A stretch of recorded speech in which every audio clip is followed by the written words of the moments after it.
Bonjour à tous, j'espère que vous allez bien. Aujourd'hui on se retrouve pour le 74e épisode de Over the Results consacré à WrestleMania 33. Voilà, donc immense choc qu'on a eu hier soir, qui a une très bonne note, qui n'est pas dans les premiers, mais je vais vraiment prendre le temps d'expliquer ce que j'en ai ressenti.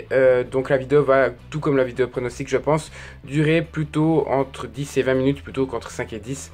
Donc juste deux petites choses, je vous invite dès maintenant à mettre un like si vous avez aimé le show et à mettre un dislike si vous n'avez pas aimé WrestleMania 33. Je pense que normalement on devrait avoir beaucoup plus de likes que de dislikes, mais on verra bien. Là je prends pas de risque normalement. Et j'aimerais vous parler du pré-show, donc très rapidement. Donc le premier match on a vu Austin Aries contre Neville. Alors ce match pour moi j'ai été un peu déçu, il a été très bon. Mais pas autant bon que ce que j'imaginais. Le rythme principalement était beaucoup trop lent pour moi. Mais j'ai aimé mais sans plus. Donc à la limite j'aurais été déçu de le voir dans le main roster en étant déçu, dans le main show en étant déçu. Mais il en reste quand même assez bon. Le deuxième match, c'était la Battle Royale en mémoire d'André le Géant avec une victoire de Mojo Rawley. Je vais même pas en parler tellement je trouve ça totalement ridicule de le faire gagner. Ce mec est jamais là. Ce mec n'est jamais vraiment dans les grands matchs. Il n'a pas forcément pour moi un bon catch. Et ils le font gagner. Donc Baba et les Cesaro, Big Show et Baron Corbin qui sont totalement décrédibilisés après ça. Et le troisième match, Corbin contre Ambrose. Heureusement qu'ils l'ont mis dans le pré-show parce que pour moi c'était une purge, j'ai détesté ce match là et je dis pas ça parce que Ambrose a gagné, enfin a conservé son titre intercontinental pardon, mais j'ai trouvé, non ce match était chiant, je le dis ce match était chiant à tel point qu'au bout d'un moment j'ai coupé le son et j'ai mis la dernière vidéo de Links the Sun parce que c'était plus possible. Donc voilà pour le pré-show et on va directement commencer avec le main show. Premier match, AJ Styles bat Shane McMahon dans un putain de bon match, alors franchement... mea culpa pour moi et je pense que tout le monde devrait faire ça. Pour les gens qui ont dit ouais Shane McMahon qui va se battre contre AJ Styles dans un match simple, ça se fait pas, il faut un match à stipulation, Shane McMahon n'est pas bon. Alors moi j'étais le premier à dire ça hein. Eh ben on va tous fermer notre gueule parce que Shane McMahon est un putain de lutteur. C'est pas un lutteur mais il a des prises et un arsenal de prises qui est assez incroyable. J'ai marqué tout est bon, tout est parfait ou presque. J'ai marqué seul le rythme est un petit peu en dessous par moment. Tout simplement, j'ai mis Shane est bon bordel, quelle technicité. J'ai marqué, il fait un Ring of Saturn, il fait un Juji Katame, un Hell's Gate, un Shooting Star Press, il y en a beaucoup. Mais franchement, ça fait quand même beaucoup. Et je parle même pas du fait où Shane McMahon passe à nouveau à travers une table des commentateurs, tout comme l'année passée, sauf après c'était de bien moins haut, on est d'accord, mais le corps s'en souvient toujours, je pense. Donc vraiment, mis à part le rythme, pour moi, c'est un putain d'opener. Et ça fait plaisir de voir un opener comme ça. D'où mon 9,5 sur 10. On continue avec le deuxième match. Kevin Owens bat Chris Jericho pour devenir le nouveau champion des États-Unis. Dans un très bon match encore une fois. J'ai marqué bonne durée, public toujours autant présent. Et les deux lutteurs qui donnent tout. J'ai pas forcément grand chose à dire de plus sur ce match-là. Il est très bon. Il est un peu moins bon que l'opener. Mais vraiment, Jericho fait le taf dans le sens où... il est là pour mettre en avant les plus jeunes. Owens n'avait jamais eu le titre des États-Unis alors qu'il était venu à la base pour ça. Dans l'ironie du sort, il fallait qu'il ait un jour ce titre. La première fois qu'il est venu, c'était dans un Open Challenge de John Cena pour le titre US. Finalement, il l'a. Donc vraiment, on va dire que la boucle est bouclée. Owens a sa première victoire à WrestleMania, tout comme AJ Styles pour le match précédent. Vraiment, pas grand chose de plus à dire. Pour moi, c'est du très bon, d'où mon 9 sur 10. Troisième match, Bayley bat Charlotte, Sasha Banks et Nia Jax pour conserver son titre féminin de Raw dans un bon petit match à élimination. Je savais pas que c'était à élimination, tout comme le match tag team de NXT le jour avant.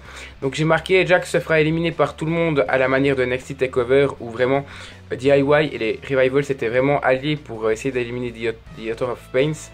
The Authors of Pain plutôt, c'est beaucoup mieux, AOP. Donc là, finalement, elles se seront alliées et cette fois-ci, ça aura marché au contraire de NXT. Ensuite, j'ai marqué Banks se fera éliminer encore une fois comme un caca par Charlotte. Donc Banks, vraiment pour moi, adieu. Il est temps de faire le turn et d'affronter Bayley si elle veut rester dans la course au titre. Et enfin, Bayley battra Charlotte avec une descente du coude. J'ai marqué encore une fois Charlotte est au-dessus de tout le monde. Elle est impressionnante, vraiment. C'est une très bonne lutteuse.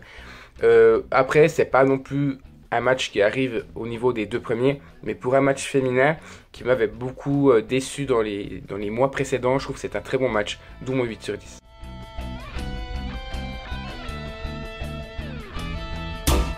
Et là on arrive au quatrième match. Alors voilà, je fais un petit coucou à Jean de la chaîne Jean fait trop. Les Hardys battent Soft, le club et Cesaro dans un ladder match, Fatal 4-Way ladder match, pour devenir un nouveau champion par équipe. Et j'ai pas marqué plus de choses, j'ai mis 10 sur 10. Et sa subjectivité qui y parle, le match était très bon, bien qu'un peu court. Mais vraiment, je vais vous le dire, je vais être honnête, j'ai pleuré en voyant ça. Vraiment, c'est la première fois que ça m'arrive, vraiment. Enfin, il y a une fois quand j'ai assisté au show, le premier show de la WWE en live. Mais là, c'est une émotion magique. Enfin, on s'y attendait un petit peu dès que le New Day est arrivé. Je me suis dit, même si le New Day semblait vouloir se diriger vers le ring, je me suis dit, mais c'est forcément les Hardys. Donc, au fond, le suspense était un petit peu gâché avec les rumeurs aussi, mais on s'en fout totalement. Les Hardys sont de retour, putain. Alors non seulement les Hardys sont de retour, moi je chiale comme une pauvre merde. Ensuite, déjà ça fait plaisir de les voir parce que ça fait depuis 2009, donc ça fait quand même 8 ans qu'on les attend. En tout cas pour Jeff, Matt, je sais plus s'il était parti la même année, je crois qu'il était parti 1 ou 2 ans plus tard. Mais non seulement ils reviennent, mais ils gagnent les titres avec un putain de segment final où Jeff Hardy fait une Swanton Bomb sur 2 échelles. Bon, il a un peu loupé Sheamus, mais on s'en fout. On s'en fout, c'est beau, putain, ils sont champions par équipe d'Euro. Mais qui aurait pu dire ça, ne serait-ce qu'il y a 3-4 mois, bordel. C'est digne du AJ Styles qui fait ses débuts au Royal Rumble l'année passée. Enfin, c'est parfait, le match est bon, quelques petits botches, le temps qui aurait mérité un petit peu plus de minutes. Mais vraiment, c'est du bon, c'est du génie, ça fait tellement plaisir et je suis vraiment fan. Et pour la première fois depuis longtemps, j'ai hâte de voir Raw ce soir. Là, cette fois-ci, on commence avec les matchs qui sont un petit peu en dessous. Cena et Nikki battent Miz et Maryse dans un match pas autant ouf que les autres, mais c'est normal. Il y a plusieurs types de matchs dans ce WrestleMania et c'est pour ça que je vais pas forcément être beaucoup plus sévère. Il y a des matchs psychologiques, il y a des matchs storytelling, il y a des matchs à part où le ring est vraiment mis de côté. Et ce match-là en fait partie parce que ce match était total Bella. Si on veut bien, c'était pas forcément le ring qui comptait. Et le WrestleMania Moment, c'est pas forcément la victoire, c'est ce qui va se passer après le match. J'ai marqué par contre que j'étais déçu de ne pas voir Maryse lutter véritablement et de voir le Miz ne pas résister plus longtemps parce qu'un seul Attitude Adjustment, alors qu'on l'a vu à Backlash et à No Mercy de l'année passée contre Ziggler où il donnait vraiment tout. J'ai marqué, la chose qui me dérange le plus là-dedans, c'est que Cena ramasse beaucoup trop. Il s'en prend plein la gueule et ça me rappelle pour les gens qui étaient déjà fans et qui se souviennent de ce match-là, les Survivor Series 2011, le match entre Rock et Cena contre Miz et R-Truth, c'est exactement la même chose. Cena se faisait dominer, c'est Miz qui avait tout fait. Voilà, et le Rock était venu, il avait fini et basta. Là, c'est pratiquement le même scénario. C'est-à-dire qu'on a un Cena et un Miz qui sont dans les mêmes rôles. Et ça me dérange parce que c'est là qu'on se dit quand même 6 ans après, ça n'a pas vraiment changé. Mais après voilà, comme j'ai dit, le ring on le met de côté. L'après-match est beau, on n'a rien à dire. C'est vrai que moi je suis pas fan des demandes en mariage, pour moi je trouve ça un peu cucu. Des fois ça me dérange un petit peu, mais on n'a rien à dire. La demande en mariage c'est un putain de WrestleMania moment, même si la demande en mariage est un petit peu maladroite. Il a essayé de faire quelque chose, je pense qu'il était clairement gêné de faire ça devant des gens aussi, parce que tu peux lutter torse nu, à moitié à poil sur un ring, faire une demande en mariage pour un homme aux États-Unis, je pense encore plus que ça doit être beaucoup plus marqué, ça doit être beaucoup plus difficile. C'est beau, mais je suis sûr que certains doivent encore faire le point dans leur poche parce que c'est du privé et c'est totalement différent que de lutter. Donc voilà, j'ai apprécié la demande en mariage, je mets comme 6,5 sur 10 parce que Miz a fait tout le taf. Voilà. 6e match, Seth Rollins bat Triple H dans un match insanctionné. Et dans un match dingue compte tenu que Seth Rollins est blessé. Les gars, j'ai vu certains qui se plaignaient que le match était beaucoup trop lent. Alors c'est vrai que le match n'est pas forcément tout le temps rythmé, mais qui se plaignaient qu'il n'y avait pas forcément des prises de risque. Et les gars, Rollins s'est blessé. Il y a même un gars qui est venu sur Twitter et qui m'a dit il s'est pas passé grand chose, c'est juste 2 mecs qui se battent et qui font semblant de se battre. Alors j'étais là. Alors déjà, le match, je crois, j'ai pas regardé, il fait plus de 20 minutes. Pour un mec qui est blessé, c'est assez dingue. Le mec refait les mêmes prises qui lui ont causé ces 2 mêmes blessures. Et le mec est toujours là. Le mec fait un Phoenix Splash, pardon, alors qu'il a son genou fracassé. Vous imaginez, il soupe un coup et c'est terminé là. Le mec, son genou, il l'a plus. Hein. Et le mec tient 20 minutes. Il n'est pas à 100%, il était certainement apte à remonter sur les rings, sinon il serait pas là. Mais allez pas me faire dire que Seth Rollins était à 100%, storytelling ou pas. Pour moi, le mec est pas à 100% et il nous offre un des plus beaux matchs de WrestleMania. C'est quand même fort. Triple H n'est pas non plus totalement contre le fait. Enfin, il n'est pas. Si le match est bon, c'est qu'il y avait aussi Triple H. Il a fait tout pour. Donc voilà, pour moi, c'est un très bon match. J'ai marqué que dire de plus. Il manque un peu de rythme, effectivement, mais le reste est juste parfait. Avec une fin comme j'adore. C'est vrai que j'en ai pas parlé. Stéphanie qui intervient, qui tombera à travers la table, plus pedigree à la fin. Donc Seth Rollins bat son mentor avec sa propre prise. C'est quand même assez dingue. Donc j'ai mis 9,5 sur 10. Seul le rythme pêche un petit peu. Mais ce match, j'aurais peut-être pu lui mettre 10 sur 10 parce que ça le méritait très clairement. Voilà, maintenant si on se serait arrêté là, et si on avait fait la moyenne de tous ces matchs qu'on aurait divisé par 6, on se serait arrêté à 8,75 sur 10. Donc ça aurait été quand même assez dingue d'avoir un 8,75 sur 10, il aurait eu la deuxième place. Finalement vous verrez, je crois qu'il a la 12e place. Mais bon, après il fallait d'autres matchs, vu que c'est un WrestleMania et que ça a duré 5h10 je crois. Donc le prochain match, Orton bat Bray Wyatt pour devenir le nouveau champion de la WWE. Dans un match correct qui sera beaucoup plus psychologique que basé sur le in-ring. J'ai marqué que c'était vraiment très bon avec les larves et les cafards qu'on voit sur le ring. D'où l'aspect psychologique, c'est la première fois qu'on voit ça. Et c'est ce que je voulais, un match psychologique. Et je l'ai eu. Le problème c'est que in-ring et le rythme, ça ne suit pas vraiment tout le temps. Le résultat me convient pas non plus. Orton qui bat Wyatt. Wyatt aura eu un règne de 1 mois et demi. Alors que ça faisait 5 ans qu'il attendait son règne majeur. Et qu'on l'a vu lutter 2 fois. 3 fois avec le titre. Sa défense de titre contre Styles et Cena. Son affrontement contre Harper la semaine passée. Et contre Orton maintenant. C'est un petit peu léger je trouve. Sinon voilà, j'ai mis le rythme est assez lent. Ça je l'ai déjà dit. Donc j'ai mis 7,5 sur 10 pour ce match là. 8e match, Brock Lesnar bat Goldberg pour devenir le champion universel. Ça c'est beau. Et dans un match de 5 minutes, incroyable. Goldberg il sera revenu pour... Donc il a signé un contrat. Il a dit je vais revenir faire 3 matchs. Et ça durera moins de 10 minutes si on cumule tout. Je crois que ça fera même moins que 8 minutes. 7 minutes et quelques. Ouais, que dire à part que je suis heureux. Mais ça reste quand même un match de merde. Hein. Je pense que clairement le match...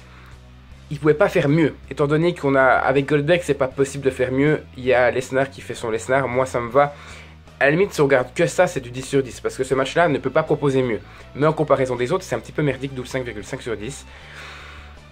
J'ai hâte de voir ce que va donner Brock Lesnar dans les prochaines semaines. Je pense que Goldberg, on ne le verra plus, tout comme l'Undertaker.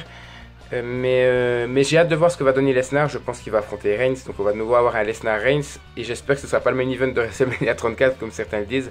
Ça ferait un peu beaucoup. Mais effectivement, Lesnar et Reigns ont encore quelque chose à faire ensemble vu que leur rivalité n'était pas vraiment terminée à WrestleMania 31. Mais concernant ce match-là, vraiment c'est un bon match pour eux. Mais un très mauvais match en comparaison du reste de la carte. 9e match, Naomi bat Alexa Bliss, Becky Lynch, Mickie James, Natalya et Carmella pour devenir la nouvelle championne féminine de SmackDown. Alors déjà j'ai marqué, je suis déçu de ne pas voir d'autres lutteuses. Il y en a un qui m'avait fait remarquer dans les commentaires, je ne sais plus qui c'est, que Tamina était toujours là. Et j'aurais voulu voir Tamina, j'aurais voulu voir Eve Torres aussi. Pourquoi pas, ça m'aurait fait plaisir. Ou même des lutteuses que je détestais il y a quelques années comme Candice Michel, juste pour un match. J'aurais voulu voir ça plutôt par élimination, ça m'aurait vraiment plus fait plaisir. Sinon au niveau des défauts, j'ai marqué que le match était un peu trop court selon moi. Un match avec des éliminations comme je dis, ça aurait permis de mettre un peu plus de longueur dans ce match là, ce qui m'aurait pas déplu. Mais là effectivement le show dure 5h30, donc un petit peu moins que 5h30. Donc ils ont dû un peu se dépêcher pardon. Et j'ai marqué déçu de voir Alexa Bliss prendre autant cher, celle qui ramasse le tombé. C'est un peu comme Tye Dillinger à NXT. C'est un peu mal payé, je trouve. Mais bon, Naomi, nouvelle championne, c'est normal. Elle récupère le titre qu'elle n'avait pas perdu. En plus, chez elle, ça fait un WrestleMania Moment. Même si le match n'est pas non plus totalement ouf, c'est un WrestleMania Moment, c'est WrestleMania, donc c'est justifié. Et je mets quand même la note de 6 sur 10. Et voilà, et là, j'ai pas marqué de note pour le dernier match. Le main event, Roman Reigns bat l'Undertaker. Alors là, je pense que ça va faire parler, mais parler. Je suis heureux, je sais que Jean, on en a parlé justement sur Zone Radio la dernière fois, n'était pas du tout d'accord avec ça, pardon. Moi j'ai mis 10 sur 10, alors c'est clair que le match est rempli de botch, le match est très peu, enfin il y a très peu de bon selling, le match a peu de rythme aussi, mais c'est le dernier match de l'Undertaker les gars. C'est symbolique, et encore une fois, c'est WrestleMania, donc je peux me permettre de mettre des 10 sur 10 subjectifs, plutôt que d'aller regarder l'objectivité, si ça tombait dans un backlash. Ça, dans un backlash, je descends ce match-là. Là, il faut des WrestleMania Moments, c'est-à-dire qu'on peut avoir des WrestleMania Moments sans avoir de gros in-ring. Et ce match-là en fait partie. J'ai trouvé ça très très fort, vraiment, le match. Donc Roman Reigns bat l'Undertaker, 23-2. Pour moi, c'est normal, Roman Reigns doit être lancé, et pour moi, c'est le futur de la compagnie. Le passage de flambeau est là. Je pense que je mettrai ça dans le titre d'ailleurs. Le passage de flambeau est là.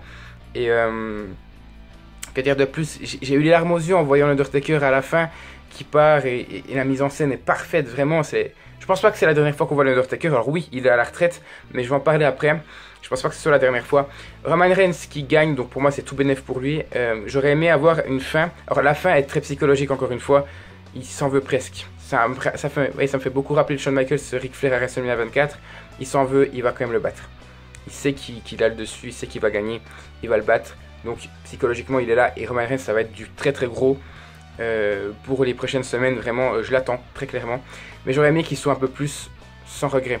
Qu'il soit plus heel parce qu'au début il était franc-fou le mec. Aucun respect pour l'Undertaker et c'est ça qui est beau. C'est ce Roman Reigns que j'aime là. Donc j'aurais aimé quelque chose un peu plus heel.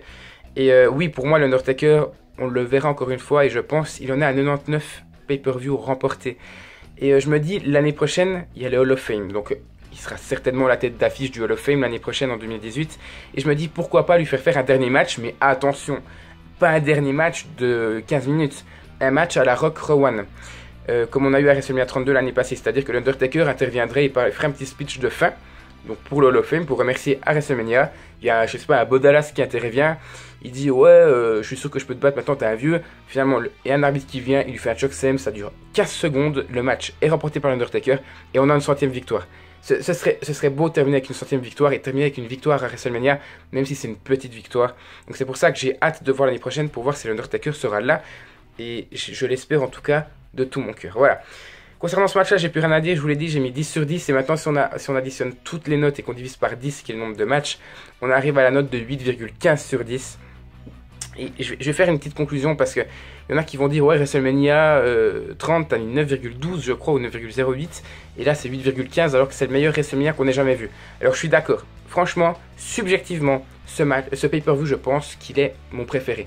Et comme j'ai dit, c'est là que servent mes critères, vous voyez, il y a beaucoup de personnes qui, dès qu'ils ont vu que je mettais des critères avec ma nouvelle version des analyses, ils ont dit mais c'est totalement ridicule de faire ça. Ben non, c'est pas ridicule. Et là, on le voit. Si j'étais subjectif et qu'il n'y avait pas, si j'étais subjectif et qu'il n'y avait pas de critères, j'aurais mis entre 9 et 10 très facilement. J'aurais peut-être pu mettre un 9,5.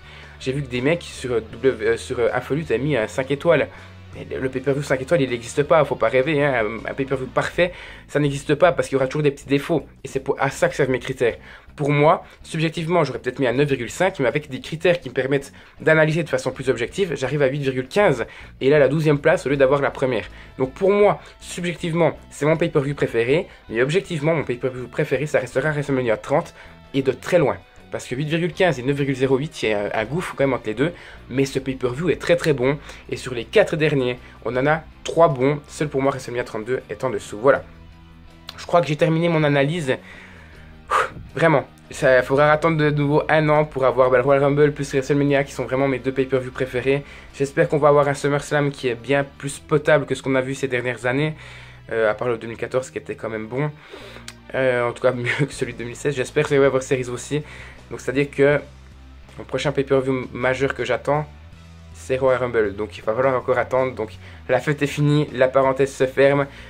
Rendez-vous pour WrestleMania 34 dans un an. Mais pour les WrestleMania, je vous ferai le 27, le 28, le 29, le 22, le 21, le 20 et le 19. Donc on en a encore 7 avant d'arriver à la fin de l'année. Donc pour les WrestleMania, la parenthèse n'est pas fermée. Ça arrivera au mois de juin, je crois, dès l'épisode numéro 80. Donc dans 6 semaines pour vous.